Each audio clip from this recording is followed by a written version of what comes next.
Bom dia, boa tarde, boa noite, pessoal da EBD, sejam todos bem-vindos.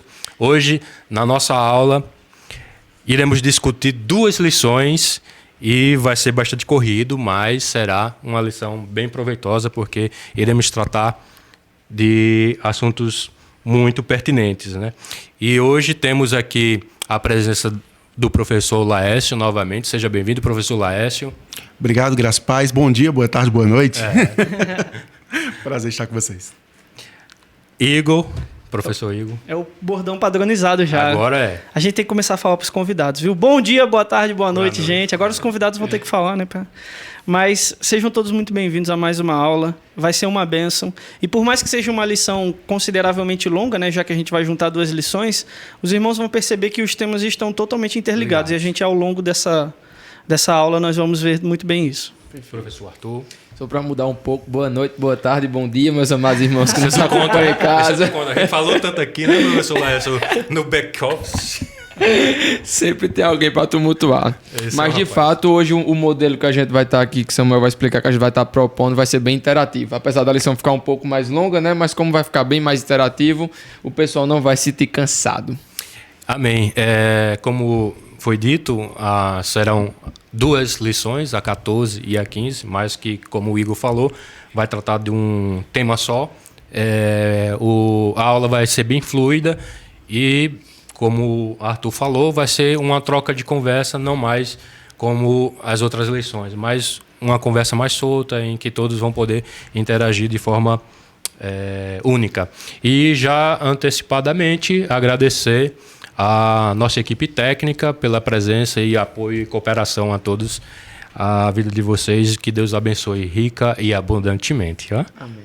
Esse é outro bordão, né? Isso é clássico. Da nossa... Só faltam as palmas. Esse é o clássico da denominação já. Rica e abundantemente. O pastor Verdade. Luiz puxou e agora a denominação toda usa. E aí eu quero apresentar uma novidade. Na verdade, são planos que a gente tem para o desenvolvimento do próprio canal, da TV e tudo mais, fazer aqueles vídeos, Igor, que você tinha me falado, as aulas curtas, de 5 minutos, ou mais ou menos esse tempo, dos shorts. Né? Explorar as lições que foram feitas. Ou seja, a gente está com essa aula de hoje, as lições 14 e 15, a gente entra num pequeno recesso, né, para retorno a partir da aula 16.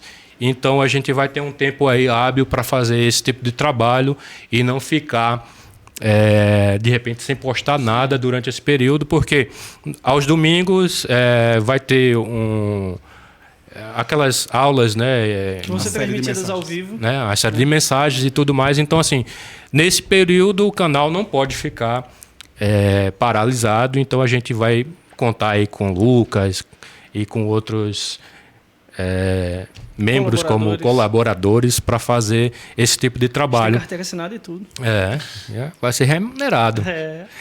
E a outra novidade que eu quero apresentar para vocês, e só para não me ser longo demais nas explicações, é que algumas lições vão ser selecionadas também para passar na rádio IBS. Entendeu? Então, assim, alguns programas da rádio vão ser normais. E eu já falei com o pastor Vieira a respeito disso.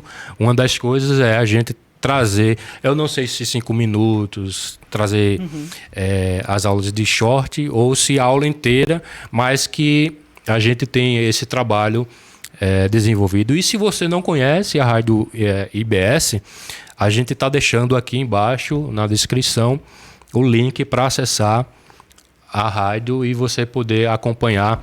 Tem devocionais, tem leituras, enfim, vai passar por uma repaginada a rádio e vocês acompanhem também a rádio IBS, certo? E a vantagem da rádio IBS é que os irmãos, por exemplo, porque no YouTube você até consegue ouvir um vídeo e com a tela desligada, mas só se você tiver o YouTube Premium. Na Rádio IBS você consegue ouvir com a tela desligada sem precisar pagar nada. É gratuito. Você deixa reproduzindo. Também. Exato. Tem um aplicativo. Então isso é bom porque às vezes você está indo para o trabalho ou já está no trabalho, quer ouvir uma lição dessa e não pode ficar assistindo, né? Você deixa o seu celular no bolso com seu fone de ouvido e pronto. E se você nunca ouviu, como eu disse, eu convido a acompanhar a Rádio IBS. Temos visto com o pastor Vieira, a mania de chamar professor direto e acaba misturando pastor e professor. Mas o pastor, de novo, o pastor Vieira, ele desenvolve esse trabalho com a Rádio IBS e tem sido cobrado a ele porque ele tem um público fiel. Então a gente vai crescer junto, canal Rádio IBS. Então acompanhe. Desta maneira,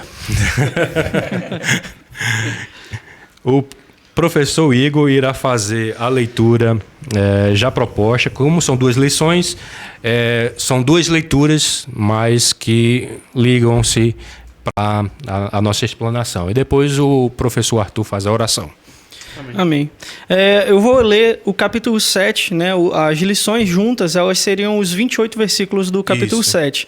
Mas para que os irmãos entendam, essas lições eram divididas entre o sacerdócio de Melquisedeque e o sacerdócio eterno de Cristo. Então, para que os irmãos entendam quem era Melquisedeque e quem é Cristo, eu vou ler os 3 primeiros versículos do capítulo e, por coincidência, os 3 últimos versículos do capítulo também. Então, eu vou começar lendo o capítulo 7, versículo 1, diz o seguinte: Porque este Melquisedeque, rei de Salém, sacerdote do Deus Altíssimo, que saiu ao encontro de Abraão quando voltava da matança dos reis e o abençoou.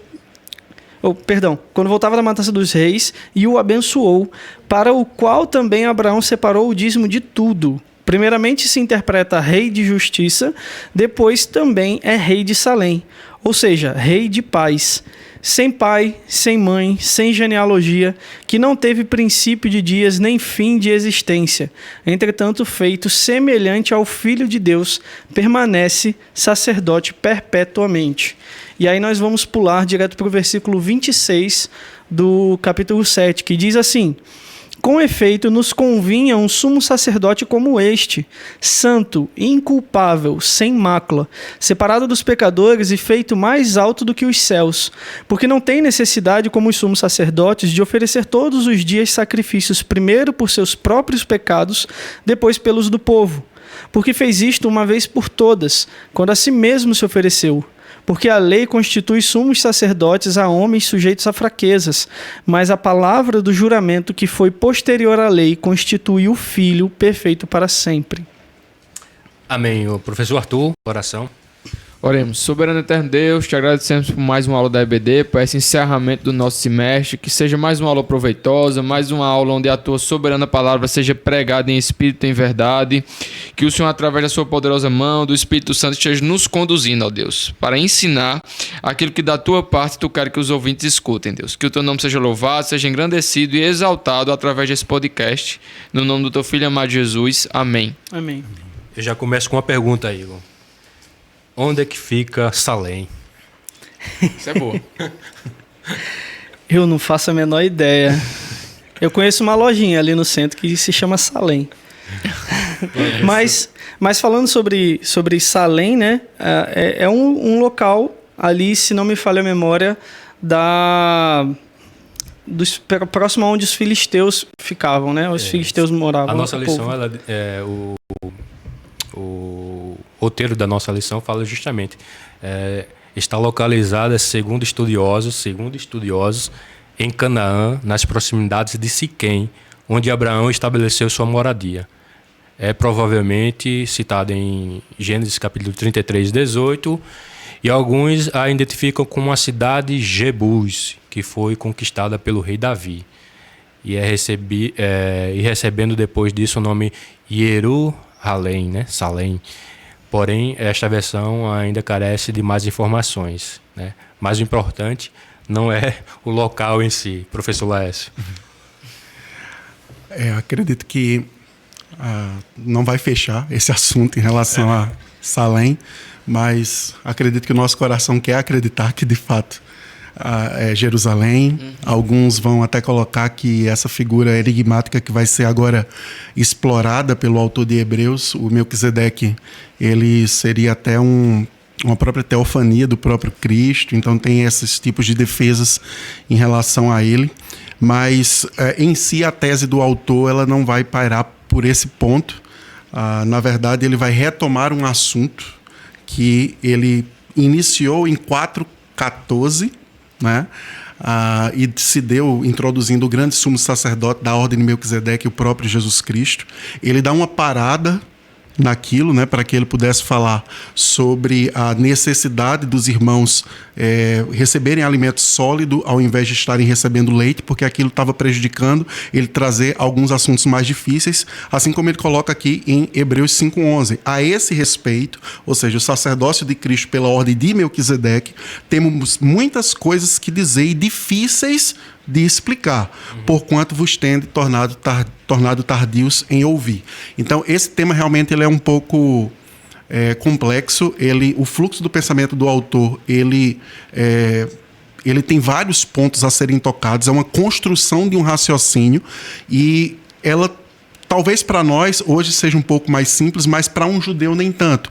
Algumas das complicações que havia era exatamente entender Cristo como sumo sacerdote, sem ele ter vindo da tribo de Levi.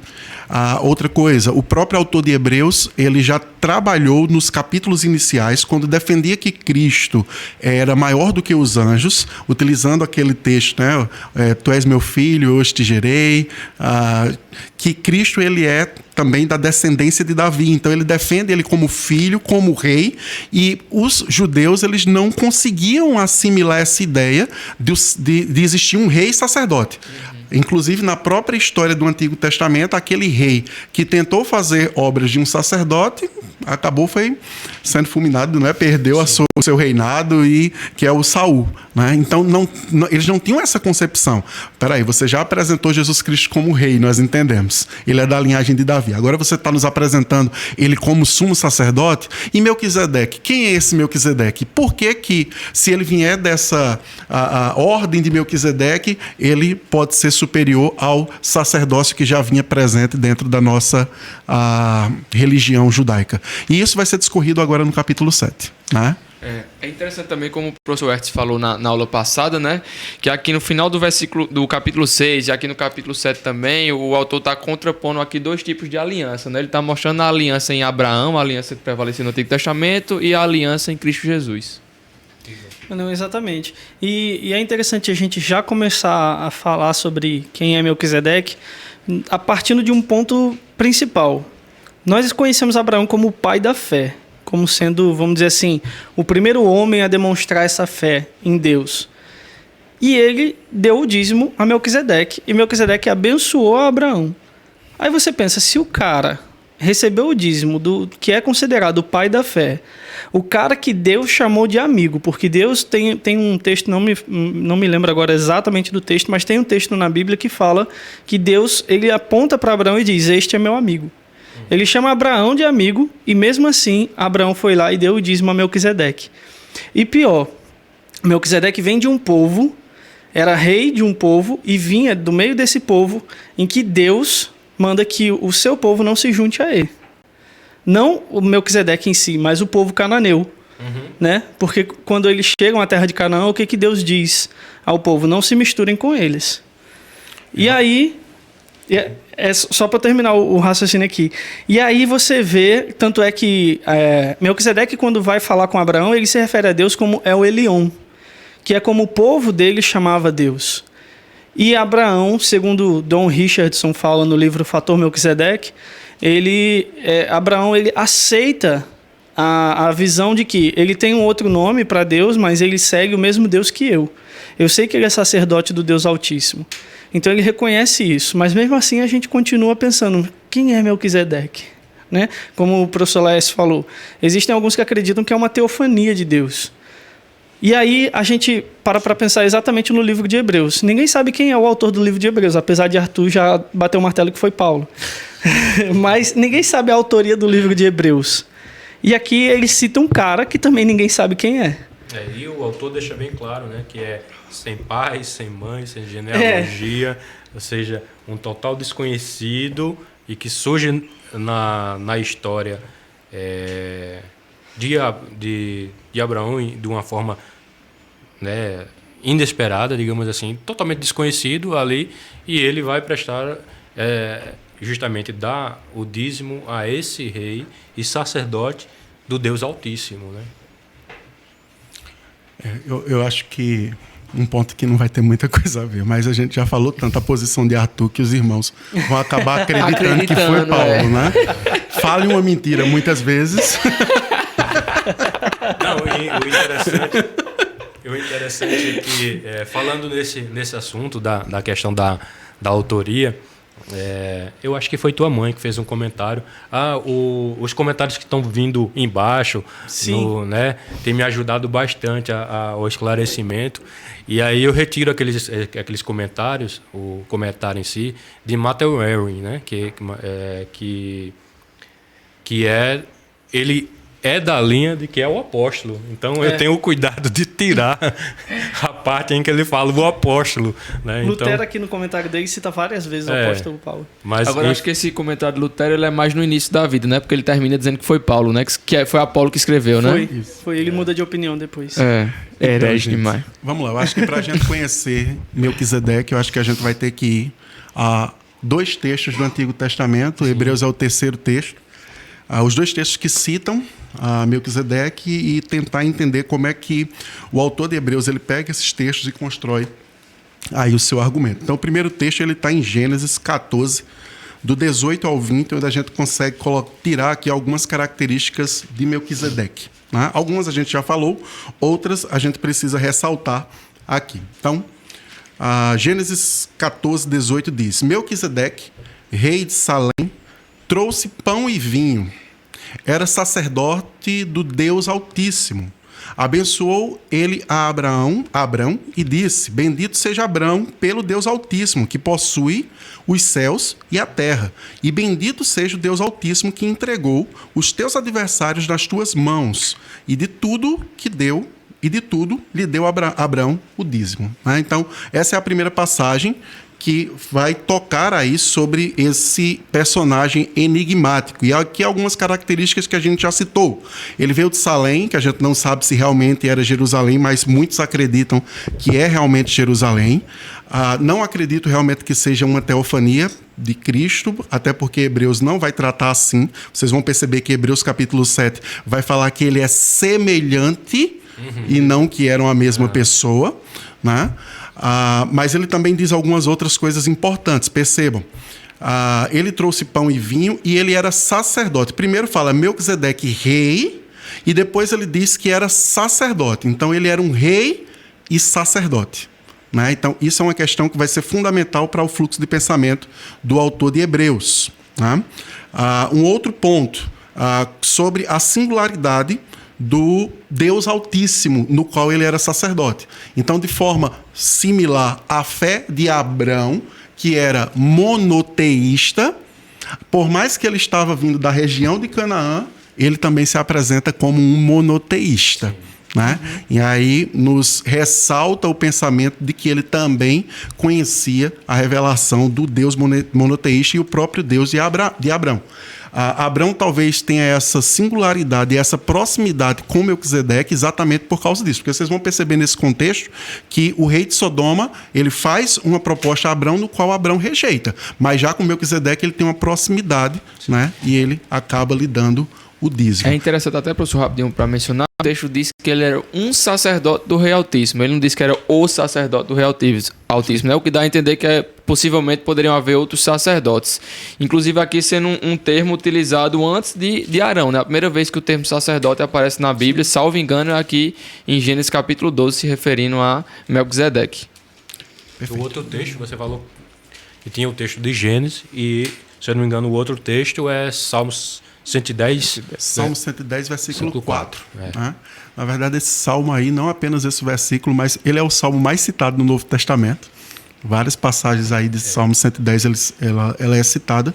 Em especial, o versículo 4, ele nos diz o seguinte, Salmo 110, 4. O Senhor jurou e não se arrependerá, tu és sacerdote para sempre, segundo a ordem de Melquisedeque. Só que aqui há alguns pontos de detalhe, né? Gênesis 14 se passa há alguns anos bem atrás, aqui é um salmo de Davi, né? E acredito eu, isso é uma dedução, que Davi, por ser rei, ele tinha como uma das suas ordens para o reinado ali, ler a lei. Ele meditava na lei dia e noite. Então ele tinha contato com os escritos, com a escritura. E muito provavelmente ele teve contato com esse texto de Gênesis 14. E ele percebeu algo que é bem distinto da lei que ele está vivendo naquele período. No período de Davi, né, existia o rei e existia o sacerdote. Mas eu acredito que lhe chama a atenção esse sacerdote do Deus Altíssimo que também era rei. E aí, confesso aos irmãos, não consigo encontrar resposta por que ele coloca no seu salmo, ele deduz em sua mente, estabelece essa profecia que um dia um rei, que também é viria para o povo de Israel. Igor. Melquisedeque, na verdade, ele veio só para confundir todo mundo, né? Porque, olha só, a gente imagina, os judeus imaginavam, a gente não, né? Os judeus imaginavam que o Messias viria da linhagem de Davi, ou seja, um rei. Imaginavam que ele viria também como um sacerdote, né? Ou seja, da linhagem da tribo de Levi. Aí Jesus vem da linhagem de Davi, pelo que a genealogia demonstra aqui, mas ele vem do sacerdócio de Melquisedeque e não de Levi. Aí o que a gente poderia extrair de lição disso? O que a gente poderia extrair de uma aplicação disso? Aqui, eu particularmente, né, aí é uma interpretação pessoal minha, podem ter outras, né, claro. Mas eu interpreto isso como Deus mostrando para o povo o seguinte: quem manda sou eu. O meu filho, que vai ser o sacerdote de vocês, ele não vai seguir aquilo que vocês querem que ele siga. Ele vai seguir os meus planos. Então, Deus faz os seus planos. E nem sempre os planos de Deus seguem os mesmos planos que a gente. E nem seguem a mesma lógica que a gente. Isso quebra totalmente aquelas pessoas que querem interpretar a Bíblia seguindo somente a lógica. Porque se a gente for pensar pela lógica, tá errado, Deus agiu errado. Peraí, eu acho que Deus errou a tribo de Jesus ali, né? Jesus veio da tribo de Judá, não veio da tribo de Levi, e aí você pensa, meu Deus, e agora? Eu vou pensar o quê?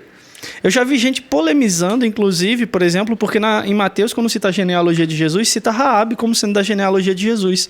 Ou seja, o pessoal diz, como numa genealogia do Filho de Deus tem uma prostituta? E aí Deus ele só mostra os planos, quem faz sou eu. Vocês vão seguir os planos que eu tenho para vocês. Né? Então é basicamente isso que Deus mostra, justamente colocando Melquisedeque nesse caminho. Porque para muita gente, pela ordem de Melquisedeque, pensa, tá, ele veio da linhagem de Melquisedeque, vamos dizer assim, no sentido do sacerdócio. Mas isso tem uma profundidade tão grande em mostrar que Deus faz os planos dele, que ele é soberano sobre todos os planos, que às vezes a gente fica, caramba, como é que os judeus não perceberam isso, né? Só que é como a gente comentou na lição com o Ricardo, que Ricardo até falou, mas se eu tivesse no deserto, eu faria diferente. Será?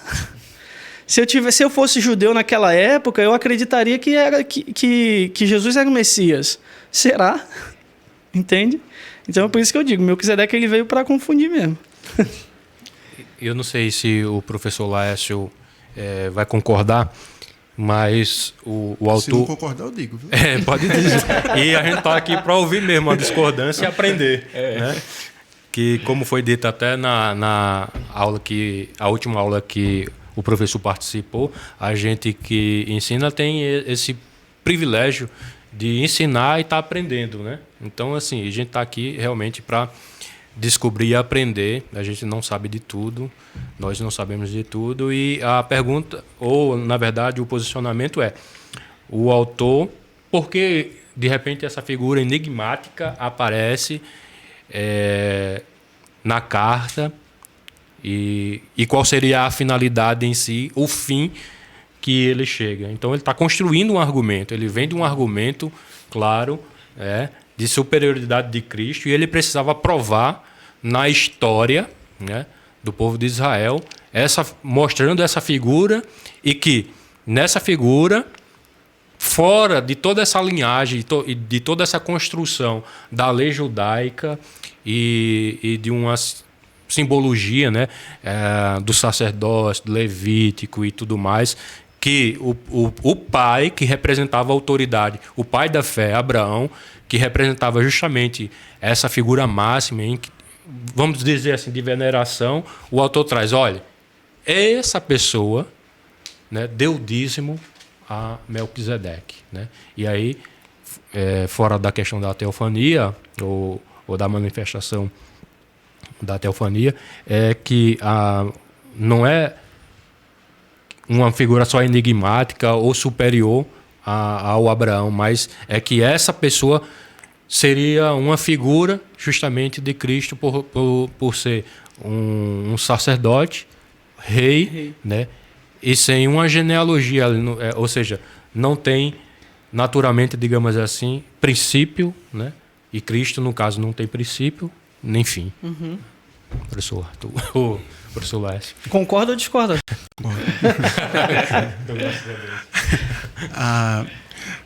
Deixa eu tentar passar para os irmãos alguns pontos que são fantásticos nesse capítulo 7.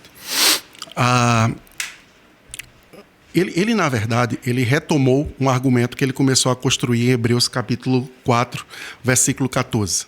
Eu acredito que o povo judeu, até então, na apresentação da superioridade de Cristo, como Filho de Deus, como construtor e não servo da casa, como rei, era simples para eles entenderem, porque, logicamente, Cristo, de fato, veio da linhagem de Davi, ele cumpria a messianidade que foi prometida, mas o sacerdócio é apresentado aqui. Versículo 14 do capítulo 4, quando ele diz: tendo, pois, a Jesus, o Filho de Deus, como grande sumo sacerdote, que penetrou os céus, conservemos firmes a nossa confissão. Eu acho que foi esse o momento do nó na cabeça do pessoal.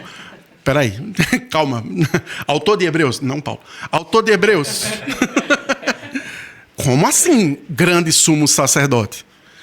Eu entendi que Cristo ele veio da linhagem de Davi, ele cumpre dentro da linhagem de Davi a tomar o trono como sendo o rei dos judeus, tudo bem, tudo isso. Mas sacerdote não, porque lá na nossa história, a tribo que foi considerada aquela pelo qual viria os sacerdotes era a tribo de Levi, e os sumos sacerdotes só poderiam vir da linhagem do próprio Arão. Isso. Né? Então, mas Jesus não veio dessa linhagem, então eu acho que você está enlouquecendo. E aí é isso que deve ter sido travado e o motivo pelo qual vai se escrever aqui, tomando como base esse Melquisedeque, esse personagem que apareceu desde o Antigo Testamento, que foi profetizado também no Salmo 110, através de Davi, e agora a gente percebe em Hebreus fazendo ligação com o próprio Cristo. Então vamos tentar organizar as ideias. O que ele está tentando dizer é, primeiro, Cristo realmente não é da ordem de Levi, Cristo também não faz parte da linhagem de Arão, esqueçam isso da cabeça de vocês. Mas como você bem falou, Abraão, ainda quando se chamava Abrão, ele teve... Vocês lembram desse episódio? É como se ele estivesse voltando lá nesse assunto. Vocês lembram desse episódio? Olha, existia um rei que também era sacerdote, no qual Abrão, que é pai de Levi, e esse Abrão, que é pai de Levi, ofereceu dízimo. Por que a ordem de Melquisedeque ela é maior do que a ordem de Levi? Porque Levi ainda estava em Abrão quando ofereceu dízimo, reconhecendo a sua inferioridade a essa outra aliança. E a proposta do autor de Hebreus, a essência dessa carta, quando ele começa a tratar sobre esse assunto, é trazer para os destinatários que a religião de Cristo é a religião do livre acesso. Exatamente. Já a religião que eles queriam voltar é do acesso restrito a Deus. Então, nós precisávamos de um grande sumo sacerdote, em diferença do sacerdote da ordem levítica, de um relacionamento restrito, de um relacionamento apenas de algumas pessoas, mas agora de um grande sumo sacerdote que fosse maior do que Arão, que a obra dele fosse maior do que Arão. Tanto é que, o que é que o sumo sacerdote fazia no dia da expiação? Ele entrava no Santo dos Santos passando pelo véu. Em Hebreus, ele diz que Cristo entrou nos céus. Então ele está apresentando a superioridade, né, do sacerdócio de Cristo. E esse grande sumo sacerdote, ele se condoeu, né, por todas as nossas fraquezas, nossas debilidades, nossas tentações. Então ele pode se condoer, ele pode ter misericórdia, mas mesmo assim ele tem as qualificações para ser o sacerdote. A única que faltava destruir na mente das pessoas, o único argumento, obstáculo, era: a ordem de Levi é a única que tem sacerdote. E rei e sacerdote não pode. Pode, desde que ele seja da ordem de Melquisedeque. Se ele for da ordem de Melquisedeque, então ele pode ser rei e sacerdote ao mesmo tempo. E esse sacerdócio, essa aliança é superior à aliança que a gente vem sendo obediente ou desobediente desde o Antigo Testamento. Então, o que é que ele também está promovendo? Olha, meus queridos destinatários, está havendo uma transformação. A lei agora não é mais suficiente. Mas a lei desse novo sumo sacerdote é a que vai imperar para a nossa salvação e para todo o desenrolar da nossa fé. Eu fico imaginando, professor Laércio, o estalo que deve ter dado na cabeça deles entender e compreender toda essa parte, né? Porque, assim, desconstruir isso para o autor não foi fácil, até porque eles estavam arraigados nesse aprendizado, né? Estavam sofrendo ou tinham sofrido perseguições e tudo mais, estavam pensando em desistir da fé. Então era preciso construir toda essa argumentação e fazer entender que aquilo que Igor acabou de falar, Deus é soberano para dizer assim: olha, não é como vocês pensam ou imaginam que as coisas devem ser, mas aquilo que eu planejei ou que eu quis que fosse, né? E aí, por exemplo, é citado que Abraão, quando se tornou o pai, né, que seria o pai de nações, né? Então, assim, você vê, os judeus acreditavam nisso que o professor Laércio comentou, dizendo que eles estavam pensando muito restritamente, né? E aí me faz a lembrança de que o único profeta que Deus chamou, todos os outros ou iam para profetizar no reino dividido do norte ou no sul. Jonas foi o único que foi enviado, né, para uma nação exterior àquilo, mostrando justamente toda essa construção. Deus é superior. Uma nação que tinha oprimido o seu próprio povo. Exatamente, né? E se você fosse, de repente, falar isso para toda uma nação, mas peraí, eles estão nos afligindo, né? Eles são os nossos opressores e tudo mais. Como assim Deus vai fazer isso? Então Deus é tão misericordioso que mandou Jonas para que aquele povo se arrependesse. E aí olha o comparativo. Se uma nação exterior, né, um povo estranho, Deus manda o seu profeta para que eles pudessem se arrepender e a nação compreendeu e se arrependeu, porque a outra parte, não, conhecendo o próprio Deus, conhecendo toda a história, a ação de Deus, o movimento de Deus, ainda é duro e não compreende essa parte. Samuel, isso é um ponto, acho que o Igor vai falar aqui, ainda mais fantástico. Quais são os dois textos, ou quem são as fontes dos dois textos que falam de Melquisedeque? Pentateuco, Moisés e o outro, Davi. É como se o autor de Hebreus olhasse para ele e dissesse: vocês não acreditam em Moisés? Vocês não acreditam em Davi? O que é que vocês vão falar contra a palavra deles? Porque não sou eu que estou falando. Exatamente. É o próprio texto sagrado de vocês, pelas pessoas que talvez os judeus tinham mais estima: Moisés e o rei Davi. Exatamente. Também tem uma parte aqui que me chama muita atenção, porque, por exemplo, no sacerdócio levítico, para Arão ser chamado de sumo sacerdote, ele teve que fazer um juramento.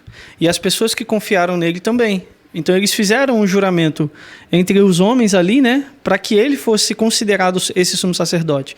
Por exemplo, o pastor aqui. Para que um pastor seja levantado em uma denominação, como é que ele é levantado? Ele não é levantado porque simplesmente ele diz: eu sou pastor. Não.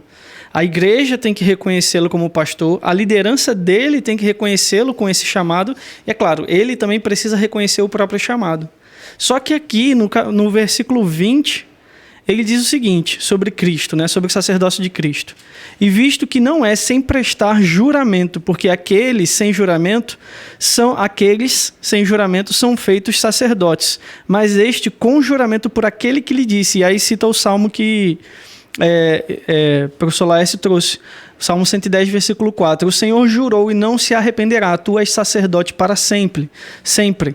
Por isso mesmo, Jesus se tem tornado fiador de superior aliança. Ou seja, enquanto nós, homens, para determinarmos quem seria o nosso sumo sacerdote ou quem seria a nossa liderança, no caso de Jesus não foi nenhum homem que instituiu ele como líder, foi o próprio Deus. E Deus prometeu, ele disse, você vai ser o sumo sacerdote. Deus fez um juramento. O texto áureo da Bíblia, João 3,16, é um juramento de Deus. Ele jura, por ele mesmo, quando ele diz, eu entreguei o meu filho, como o próprio Jesus diz, Deus amou tanto o mundo que entregou o seu único filho para todo aquele que nele crê, não pereça, mas tenha vida eterna. É um juramento e uma promessa. Deus entregou o seu filho para isso. E aqui ele pega esse filho que foi despedaçado, que foi crucificado, e diz, esse é o meu sumo sacerdote. Ele é o sumo sacerdote perfeito para sempre. Pegando o gancho que o professor Laércio falou e o professor Igor trouxe agora, interessante que eu ia falar sobre o versículo 23 e 24, e Igor já trouxe o 20 e 21 que eu ia pular na minha...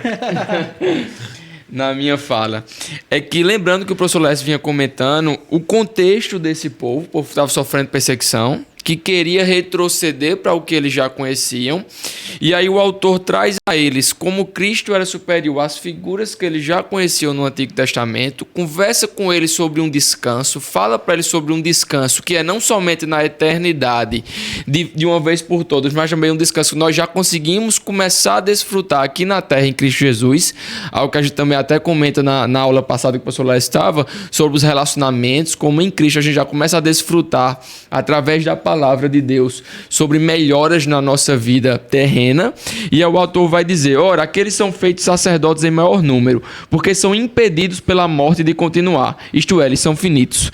Este, no entanto, Cristo, porque continua para sempre, tem um sacerdócio imutável. Por isso também pode salvar totalmente os que por ele se achegam a Deus, vivendo sempre para interceder por eles. Isto é, ele agora vai mostrar, como a gente vinha comentando, as duas alianças e mostrando o sacerdócio que esse povo aqui estava querendo retroceder, sacerdotes humanos de carne e osso que pereciam, que um novo tinha que ser levantado, sacerdotes que precisavam oferecer sacrifícios continuamente, essas pessoas precisavam, dentro dessa ordem, depender do sacerdote para interagir com Deus diante deles, foi o que o professor Lécio vinha comentando, mas agora o autor está apresentando uma proposta superior, uma proposta mais madura, uma proposta mais completa. Isto é, um sacerdote que, cumprindo de uma vez por todas o seu chamado, o sacrifício que uma vez por todas ele é completo, agora nós podemos nos achegar a Deus de uma maneira completa, sem necessitar de um sumo sacerdote que seria, eu imagino na minha cabeça, sempre uma figura como o irmão Samuel, uma barba assim bonita, completa. Eu sempre imagino desse modo, sem necessitar deste véu que nos separava. Mas agora em Cristo Jesus, nesse sacerdote superior, nesse sumo sacerdote superior, nós podemos nos achegar ao Pai diretamente através do intermédio de Cristo Jesus. Me faz lembrar a passagem de Zacarias, que chegou a vez dele de ir lá, e o anjo foi, se amostrou e tal. Então, veja o cuidado. Você apresentou justamente essa questão, que eram seres humanos, sacerdotes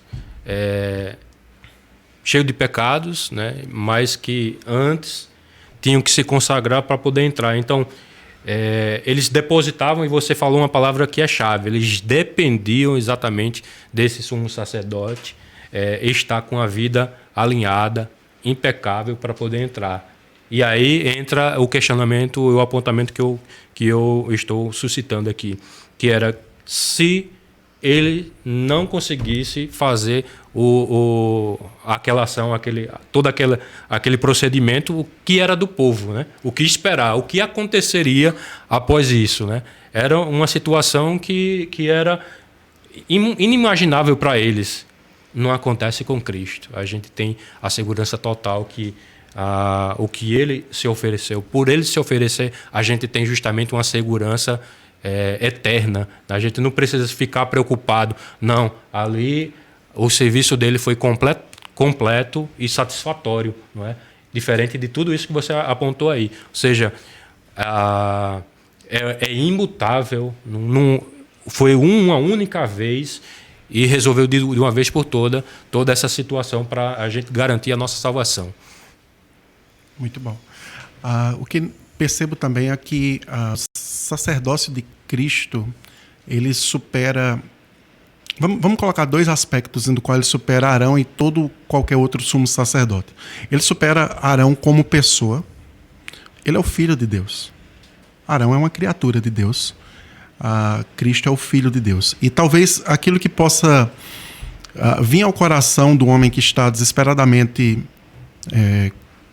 atrás dessa salvação, e não diferente os destinatários hebreus, eu acho que eles poderiam começar a perguntar o seguinte: Arthur, Igor e Samuel, eu acho que eu sei o porquê que eu estou sofrendo perseguição, porquê que a minha vida está tão difícil, porque eu abandonei os sacrifícios, porque eu abandonei meu sumo sacerdote.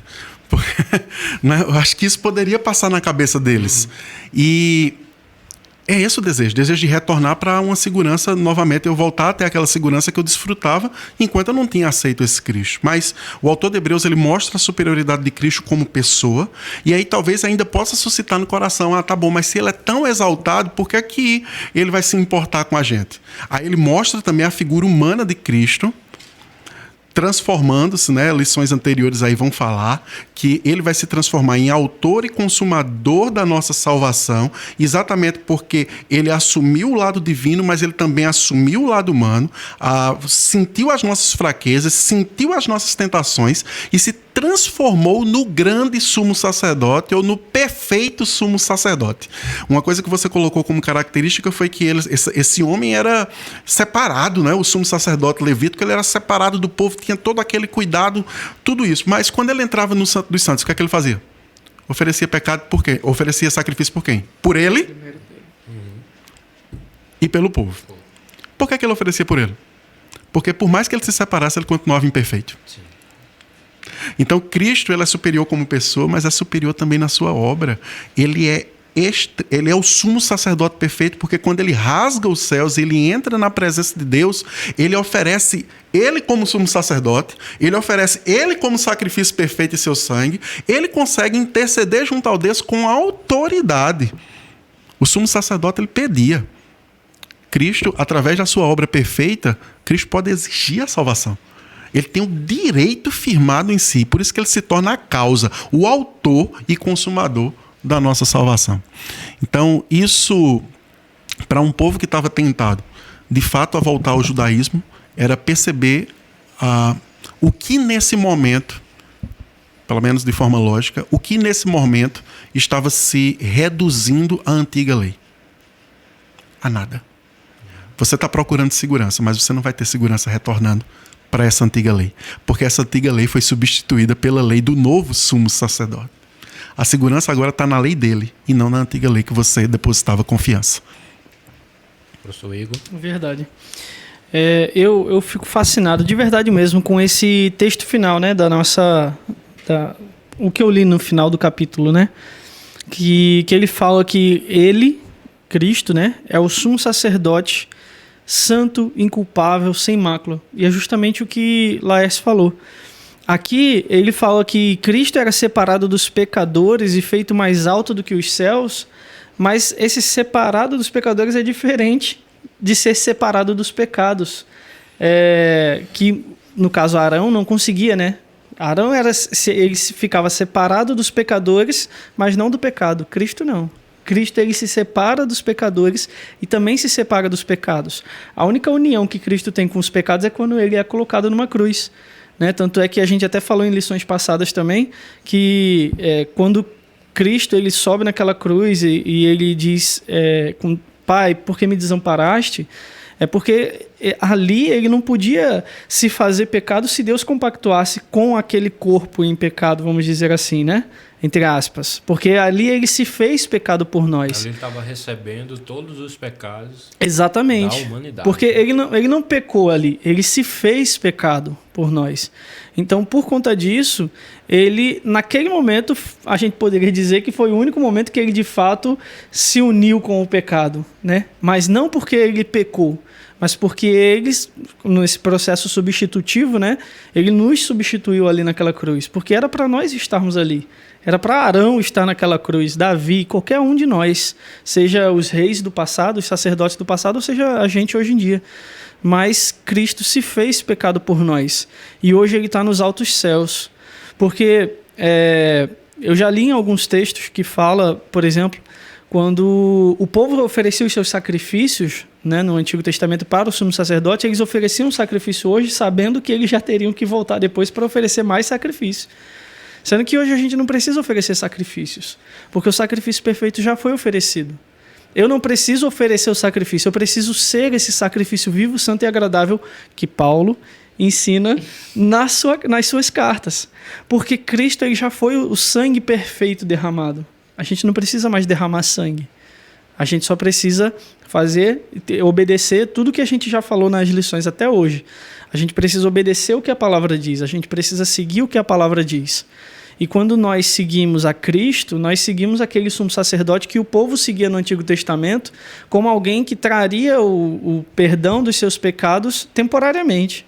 Mas agora a gente tem o perdão eterno de Deus, né? Pelo sacrifício perfeito de Cristo. Eu acho interessante, tomando esse ponto que Igor comentou, a gente pensar aqui um pouco acerca do que seriam essas velhas ordenanças que esse povo seguia, mas o que é que elas representam para nós hoje. Porque para nós hoje, o sacrifício para a gente não é chegar ali e matar um boi, matar um cordeiro, matar uma ovelha e derramar o sangue dele. Para nós hoje, o século XXI tem um significado diferente. Para nós ocidentais, tem um significado diferente.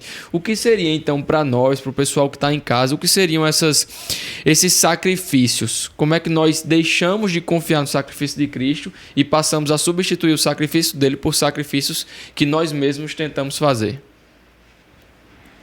Eu pensando que ele ia abordar, era uma pergunta. Ele jogou a bola, aquela história do ping-pong, e agora pega. Né? Jogou, é que nem quando você joga aqueles 7 cortes, né? Você joga a bola pro alto, quem vier vai. Eu acredito, Arthur, que o que a Escritura no Novo Testamento ela chama de sacrifício de louvor, né? de lábios que confessam o nome de Cristo, mas não confessar apenas publicamente e de forma audível, mas confessam com toda a integralidade do seu ser. Então, o sacrifício de louvor, o sacrifício de agradecimento, de engrandecimento, é um reconhecimento tal da obra de Deus sobre a minha vida, que a única coisa que eu posso oferecer é a mortificação da minha carne. O sacrifício agora é meu. Eu sacrifico agora a minha natureza carnal para que a luz dele resplandeça com toda intensidade sobre a minha vida. E essa luta ela vai ter que ser contínua. Se, por um lado, nós fomos feitos sacerdotes, de certa forma similar, ainda somos os mesmos sacerdotes do Antigo Testamento. No sacrifício de louvor, a gente faz um sacrifício de louvor hoje, sabendo que a gente vai ter que voltar amanhã para oferecer sacrifício de louvor novamente. E isso nunca vai parar. Até que ele nos leve, nos glorifique e a gente continue por toda a eternidade, não oferecendo louvor por causa dos nossos pecados, mas por causa da integralidade com o ser de Cristo em toda a eternidade. O professor Laércio pegou a bola e eu vou tomar um pouquinho, que aí a sua fala me fez lembrar do texto de Romanos 8, né? E agora, pois, já não existe nenhuma condenação para que estão em Cristo Jesus, porque a lei do Espírito da vida em Cristo Jesus livrou você da lei, do pecado e da morte, né? Então, porque aquilo que a lei não podia fazer, por causa da fraqueza da carne, né? Isso Deus fez enviando seu próprio Filho. Substituiu a lei do Antigo Testamento e a lei de Cristo. Ou seja, o argumento que o autor de Hebreus vai trazendo, construindo, trouxe Melquisedeque para mostrar que essa linhagem de Arão é inferior. Então, ele já mata aí. E aí, respondendo, não sei se respondeu a sua pergunta, mas espero que os amados entendam justamente esse sentido da coisa. Não voltemos a aquilo que é velho e que é imperfeito né? E o que é essa imperfeição? É justamente que existiam muitos, era necessário muitas vezes, muitos sacerdotes, mas Cristo foi um só, né? E era temporário, mas o de Cristo não, é eterno, né? A lição 15 fala bem sobre isso.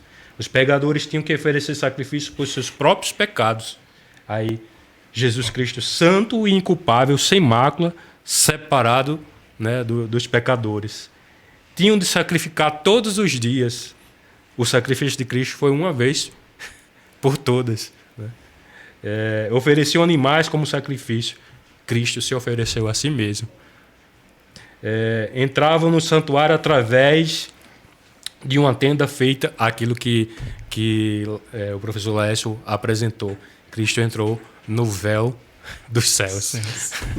É lindo demais essa passagem. É maravilhoso. E é muito interessante a gente notar também e pontuar que aqui o autor de Hebreus ele não está menosprezando os sacrifícios e os sacerdotes da velha aliança. Porque ele não fala que eram imperfeitos, mas eram ruins. Eram imperfeitos porque veio alguém que é perfeito, né? Mas eu tenho certeza que se Cristo não viesse, se a gente acreditasse, por exemplo, que Cristo não é o Messias, como os judeus ainda acreditam, a gente vai estar caindo justamente nessa doutrina, né? Se eu posso assim dizer, que Cristo não era perfeito. Mas quando a gente crê que Cristo ele era o sacerdote perfeito e ele é o mediador dessa nova aliança, a gente vê que a antiga aliança ela não é ruim de se pensar. Ela só era diferente. Exato, ela cumpriu o seu propósito dentro do tempo que foi proposto, né? Eles não entendiam isso naquela época, mas a gente entende isso hoje. Esse ponto né? é interessante, porque muita gente pode cair no erro, e cai no erro de imaginar que, então Deus entregou algo que não era perfeito. Então Deus fez algo imperfeito, né? Muita gente cai nesse erro, quando na verdade a lei ela era perfeita dentro do seu tempo, ela era perfeita para o propósito que ela deveria cumprir. Ela foi importante naquele período de tempo, mas como a revelação ela é progressiva, então em Cristo Jesus, a revelação em Cristo Jesus ela é superior, não porque a outra era ruim, mas porque como em Cristo a revelação ela é mais completa, ela é pronta para o seu tempo, dali por diante, então ela é superior à revelação que Deus entregou diretamente no Antigo Testamento, né? Exato. Porque ambas as revelações são entregadas por Deus. Sabe o que eu ainda acho interessante? A ressignificação de propósito que Deus deu à sua lei do Antigo Testamento para o nosso dia. Eu faço uma brincadeirinha, acho fácil de entender, que eu digo assim, quando o pecador hoje, o crente, o cristão, ele vai até a graça pedindo santificação, a graça diz, procura a lei. Agora, quando o pecador, o crente, ele vai até a lei pedindo salvação, ele diz, procura a graça. Então, houve uma ressignificação da lei também para o nosso tempo. Ela continua sendo válida naquele quesito de ela expor o caráter de Deus, e é esse mesmo caráter que na santificação eu procuro me assemelhar. Então, hoje, ela ressignificou a serventia. Ela não está obsoleta, tá? Mas o propósito em quesito de manifestar a redenção de Deus, nesse quesito, ela já cumpriu seu propósito. Aquilo que em lição anterior, e que o irmão falou, que o cristianismo não é essa coisa de o certo, faça isso, isso não pode, isso não deve ser feito, faça isso, faça aquilo. Não existe essa condição, até porque quando Cristo veio e ressignificou os mandamentos, ele reduziu a 2, né? Amar a Deus acima de todas as coisas e o próximo como a si mesmo.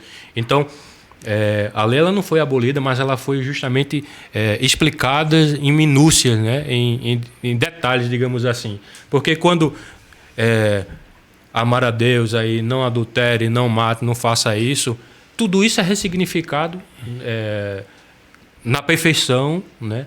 Naquilo que Cristo trouxe e nos faz santos, digamos assim. Alguém mais para debater? Eu acho interessante, só um pontinho do que Samuel comentou, que foi esses mandamentos que a gente já tem citado, né? Ama a Deus com todas as coisas e o próximo como a si mesmo. Esses dias eu estava olhando no Instagram e tem uma pessoa dizendo assim, olha, tá vendo aí, é mandamento de Deus. Primeiro você se cuida, primeiro você se ama, primeiro você se dá as coisas e depois que você está completo em si mesmo, aí é que você pode amar o próximo, aí é que você pode buscar o próximo. Já vi essa ideia. Essa ideia vem do catolicismo, porque eu quando era da Igreja Católica, eu ouvia padres falando isso, e eu ouço muita gente ainda repetindo essa frase. Na Vem do Bíblia, meio evangélico também. O curioso é dizer isso. Era na de uma Bíblia- irmã, a irmã era cristã, a irmã que eu vi Principalmente postar. dessa linhagem aí agora evangélica coach. Não, mas tô dizendo assim, um texto que eles dizem que é versículo da Bíblia mesmo. Faz por ti que eu te ajudarei. Eu Está vejo, em Acrescentares 7:17, né? eu vejo muitos católicos citando isso como se tivesse escrito na Bíblia. Mas, Olha, olha, na palavra de Deus fala, faz por ti que eu te ajudarei. Então cuide de você primeiro e depois. Beleza, mas vamos lá. Essa carência, essa imaturidade, essa superficialidade, ela não está apenas no catolicismo, está no nosso meio também. Eu, por exemplo, eu vou até lembrar, eu fiz uma brincadeira teológica, né? Eu gosto de fazer brincadeira teológica com uma pessoa. E eu disse assim para ela: olha, essa pessoa estava me fazendo uma pergunta e eu fiz exatamente esse questionamento. Eu disse: olha, porque se você confiar. Maldito o homem que confia no outro homem, não é isso? Aí ele disse, isso. Eu disse, não, você nunca leu isso na Bíblia, não. Maldito o homem que confia no homem, no seu próprio braço, na sua própria carne. O que você acabou de citar, por mais que seja semelhante à palavra, não é a palavra de Deus. Então, assim, essa imaturidade, essa superficialidade, infelizmente, ela está alastrada na nossa geração.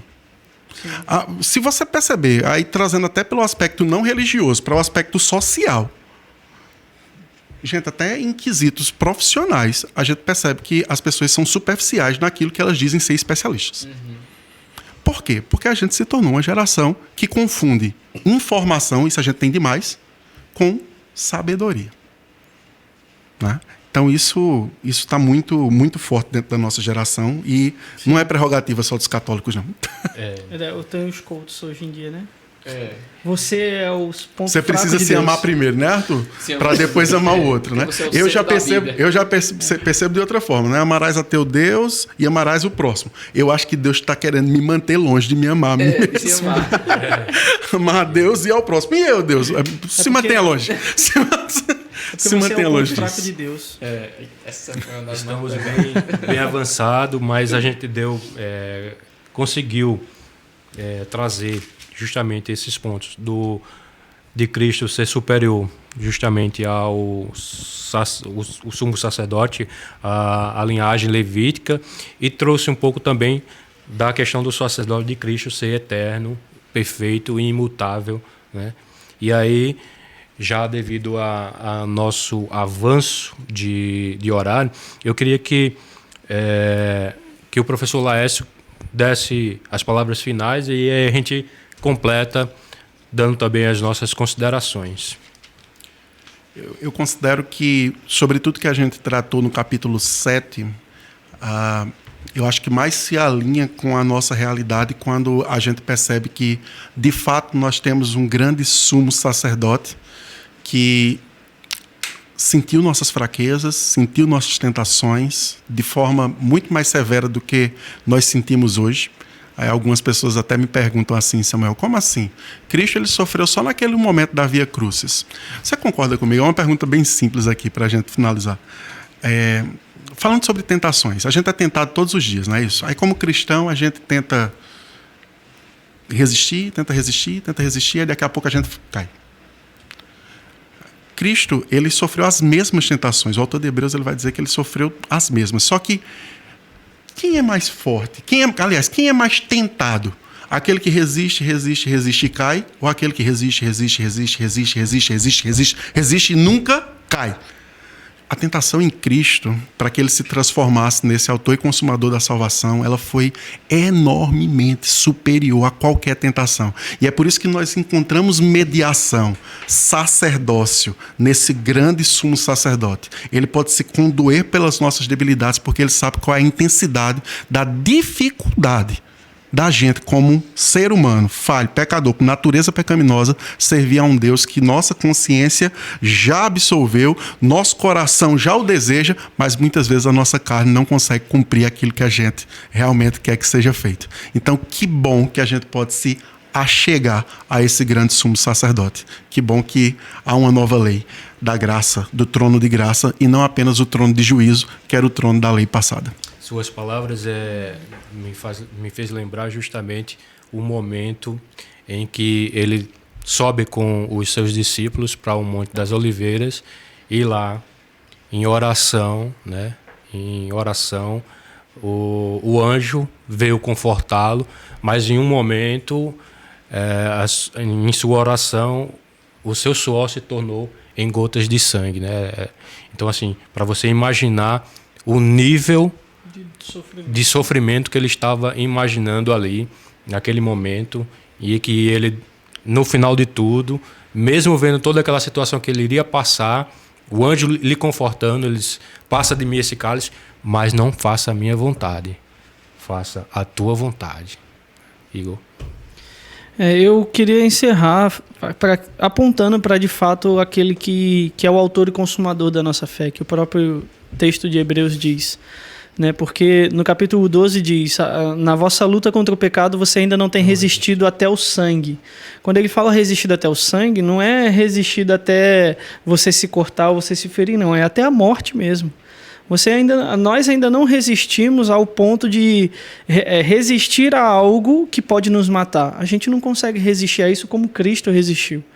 Porque as tentações, se a gente acha, né, como só pegando esse gancho de Laércio, se nós achamos que as nossas tentações são graves, são pesadas, imagina que Cristo sofreu, né? Porque o diabo, quando tentou ele no deserto, sabia que ele era o Cristo. Ele não era um homem qualquer, sabia que ele era o Cristo, então por isso ele ia tentar mais, né? Então, para que a gente aponte para Cristo, que nós possamos pregar de fato o verdadeiro evangelho, que é o Cristo crucificado e ressurreto. Ele morreu pelos nossos pecados, ele foi o sumo sacerdote perfeito. A gente não precisa mais oferecer sacrifícios porque ele foi o sacrifício perfeito. E para, de fato, encerrar minha participação, agradecer a oportunidade de estar aqui e agradecer a você que está em casa, que suportou a gente durante todo esse semestre e que tem sido uma bênção a gente poder gravar essas aulas, a gente poder aprender um pouco mais sobre isso. Então, tá doido pra falar, Léo. Se coçando hoje. Só agradecer mesmo. Porque o que Igor falou aqui, ele é tão maravilhoso. E quando, nesses últimos dias, eu estudava aqui mais Hebreus, eu enchi o olho de lágrimas com uma situação que está nessas palavras aqui. Ele citou sobre a questão até o sangue, né? E o autor de Hebreus, ele fala em Hebreus 5:7, ele diz: ele, Jesus, nos dias de sua carne, tendo oferecido com forte clamor e lágrimas. Ele está se referindo ao Getsêmani. Ele está se referindo àquele momento que você acabou de citar, com orações e súplicas a quem o podia livrar da morte. E olha o que ele diz, gente: e tendo sido ouvido por causa da sua piedade. Cristo, ele foi ouvido em suas orações. Uma coisa, eu estou me arrepiando todinho, gente, para falar isso aqui, porque isso tocou o fundo do meu coração. A pentecostal tá pulando. Tá, eu acho que agora vai. Gente, Cristo, ele foi ouvido em sua oração. A sua oração, ela foi atendida, todas as duas. Pai, passa de mim esse cálice. Havia a oportunidade de Cristo, naquele momento, pedir a uma legião de anjos que o livrasse do seu corpo físico e todo o processo de redenção fosse estagnado. E existia a outra que também foi atendida. Contudo, que seja feita a tua vontade. Estava na mão de Cristo. Escolher entre se livrar da punição do meu e do seu pecado e obedecer simplesmente à vontade de Deus. E mesmo ele, por ter um coração piedoso, contrito, orando a Deus, recebendo aquilo que poderia livrar, ele escolheu fazer a vontade de Deus. Ele escolheu. Ele poderia ter escolhido o outro lado e ele continuaria justo, santo, eterno Deus. Mas ele escolheu a obediência. Então, quando ele escolhe a obediência, ele se aperfeiçoa como aquele que é sacerdote divino, mas também o sacerdote da nossa mediação enquanto ser humano. Então, esse foi o tipo de sofrimento que ele viveu. Você já imaginou você ter com uma grande dor e você ter a opção de se livrar da dor, mas por causa do amor a alguém, você preferir continuar sentindo a dor? Foi essa a escolha que nosso Cristo fez. Tem um filme que fala um pouquinho disso, que é, não sei se os irmãos já viram, As 7 Vidas, com Will Smith. E ele faz, ele mostra, o personagem de fato, ele é um tipo de Cristo. Ele passa por uma determinada situação e depois ele entrega a sua própria vida para que outros possam viver. Ele, por exemplo, faz doação de retina, faz doação de de órgãos e tal, justamente por isso. A questão de um filme, né? É porque eu acho que é interessante a gente poder aproximar isso. Então, assim, esse filme ele é muito emocionante para mim, de fato. Mas para mim esse filme ele aponta para o que Cristo fez por nós. Porque se alguém assistir esse filme e se sentir emocionado com a história do personagem que o Will Smith interpreta e não se sentir emocionado com o que Cristo fez, o coração tá seco, então o seu coração está voltado para o sentimento certo, mas com a direção errada. Perfeito. Eu quero ouvir Arthur. E as considerações finais vão só mais um pouco. Porque são as 2 últimas aulas, a gente vai livrar o povo todo. Pegar um pouquinho. Quem criou uma aula? Minhas últimas palavras vão bem na linha do que o professor Leste falou. Versículo 26 é mais um daqueles versículos, a gente já comentava, que eu tenho na parede do meu quarto, anoto no post-it e colo. Eu preciso ir nesse quarto dele, só para ver essas eu vou mandar uma foto no grupo da gente. Versículo 26, só o início. Com efeito, nos convinha um sumo sacerdote como este. Dentro do que o professor Leste vinha falando. Nos era necessário que alguém desta forma fosse entregue pelos nossos pecados. Isto não é um plus, um a mais. Nós não estamos no caminho certo e tem Cristo a mais e agora é uma vitória melhor. Não. Nós estamos num caminho de perdição. Nós estamos perdidos, mortos em delitos e pecados, caminhando firmemente e a largos passos para padecer no inferno. E nos era necessário, nos convinha este sumo sacerdote. Por isso é um convite do autor não somente a ter este conhecimento aqui, mas realmente uma autoanálise de onde nós estávamos, onde nós estamos e porque Cristo cumpriu a obra de sumo sacerdote na cruz do Calvário, onde nós agora poderemos estar, para onde nós iremos. A salvação que nós herdamos, porque este sumo sacerdote deu a sua vida em favor de nós. Eu lembro agora de uma aula que a gente gravou e eu fiz em tom de brincadeira, né? Eu posso ficar despreocupado que Deus tinha um plano e de repente mudou. Não lembra dessa brincadeira? Então, não foi o acaso, não foi...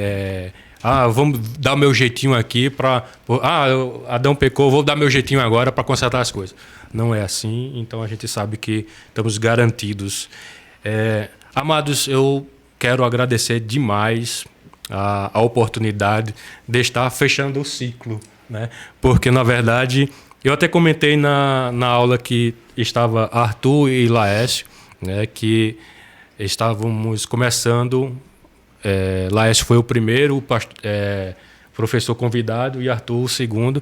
E agora, nessas 2 últimas aulas, estamos encerrando o ciclo com esses 2 professores convidados e a oportunidade de estar bem melhor, né, no sentido físico, né, e ter sido restaurado e estar presente aqui para finalizar esse ciclo, esse semestre, e que muita coisa boa, como eu disse no início, a gente tem rádio, a gente...